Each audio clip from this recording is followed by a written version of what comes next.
নির্বাচন ইস্যুতে বিপরীতমুখী অবস্থান, ইসলামী ও সমমানা দলগুলো নিয়ে একটি বৃহত্তর জোট গঠন কিংবা পাল্টাপাল্টি বক্তব্য, সব মিলিয়ে বিএনপির সঙ্গে জামাতের টানাপোড়েন যে বেড়েই চলেছে তা অনেকটাই পরিষ্কার। রাষ্ট্র সংস্কার নিয়ে মতের মিল থাকলেও নির্বাচনের রোডম্যাপ ঘোষণা ইস্যুতে বিএনপি ও জামাত পুরোপুরি বিপরীত মেরুতে অবস্থান করছে। কিন্তু কেন?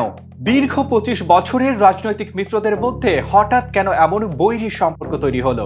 ছাত্র জনতার গণ অভ্যুত্থানের মুখে শেখ হাসিনা দেশত্যাগের পর বাংলাদেশের রাজনীতিতে এখন নিষ্ক্রিয় আওয়ামী লীগ। তাই এই মুহূর্তে দেশের বড় দুই রাজনৈতিক দল হচ্ছে বিএনপি ও জামাত ইসলামী। জামাত ইসলামীর আমির ডাক্তার শফিকুর রহমান রাজনৈতিক প্রতিপক্ষ আওয়ামী লীগের বিরুদ্ধে প্রতিশোধ নেবেন না এমন একটি বক্তব্য দিয়েছেন। সেই বক্তব্য নিয়েও বিএনপির মধ্যে তীব্র প্রতিক্রিয়া দেখা গেছে। যদিও জামাত ইসলামীর সেক্রেটারি জেনারেল মিয়া গোলাম পরোয়ার বলেছেন, এ ধরনের প্রতিক্রিয়া থাকলেও বিএনপির সঙ্গে তাদের বোঝাপড়ায় কোনো সংকট নেই। অন্যদিকে বিএনপির স্থায়ী কমিটির সদস্য আমির খসরু মাহমুদ বলেছেন, জামাত অন্য রাজনৈতিক দলের মতোই একটি দল, বিএনপির সঙ্গে জামাতের বিরোধের প্রশ্ন আসবে কেন?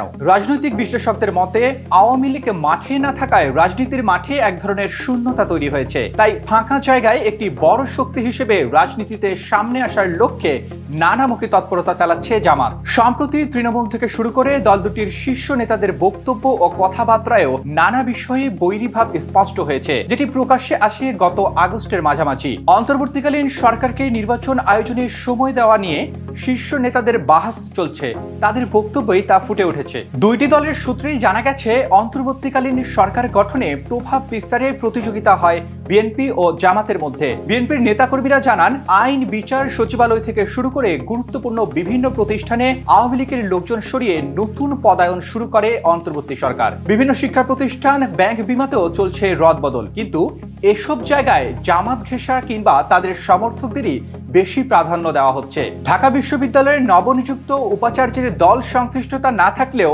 বিএনপির সন্দেহ তিনিও জামাত ঘেঁষা। অন্যদিকে বিএনপির নেতাকর্মীর বিরুদ্ধে দখল ও চাঁদাবাজির অভিযোগ তুলেছেন জামাতপন্থীরা। জামাতের ৭১-এর ভূমিকা, সংবাদ মাধ্যমে দলটির আমিরের বক্তব্য নিয়ে পাল্টা সমালোচনা করেছেন বিএনপি পন্থীরা। জামাতের সাবেক আমির গোলাম আজমের ছেলে আব্দুল্লাহ হিল আমান আজমি সম্প্রতি জাতীয় সঙ্গীত পরিবর্তনের দাবি তুললে বিএনপির সমর্থকরা এর কড়া সমালোচনা করেন। জামাতপন্থীরাও পাল্টা জবাব দেন। দু দলের সূত্রেই জানিয়েছে, সামাজিক যোগাযোগ মাধ্যমে পরস্পরের বিরোধিতার জন্য দলের দিক থেকে সমর্থন এবং নির্দেশনা রয়েছে।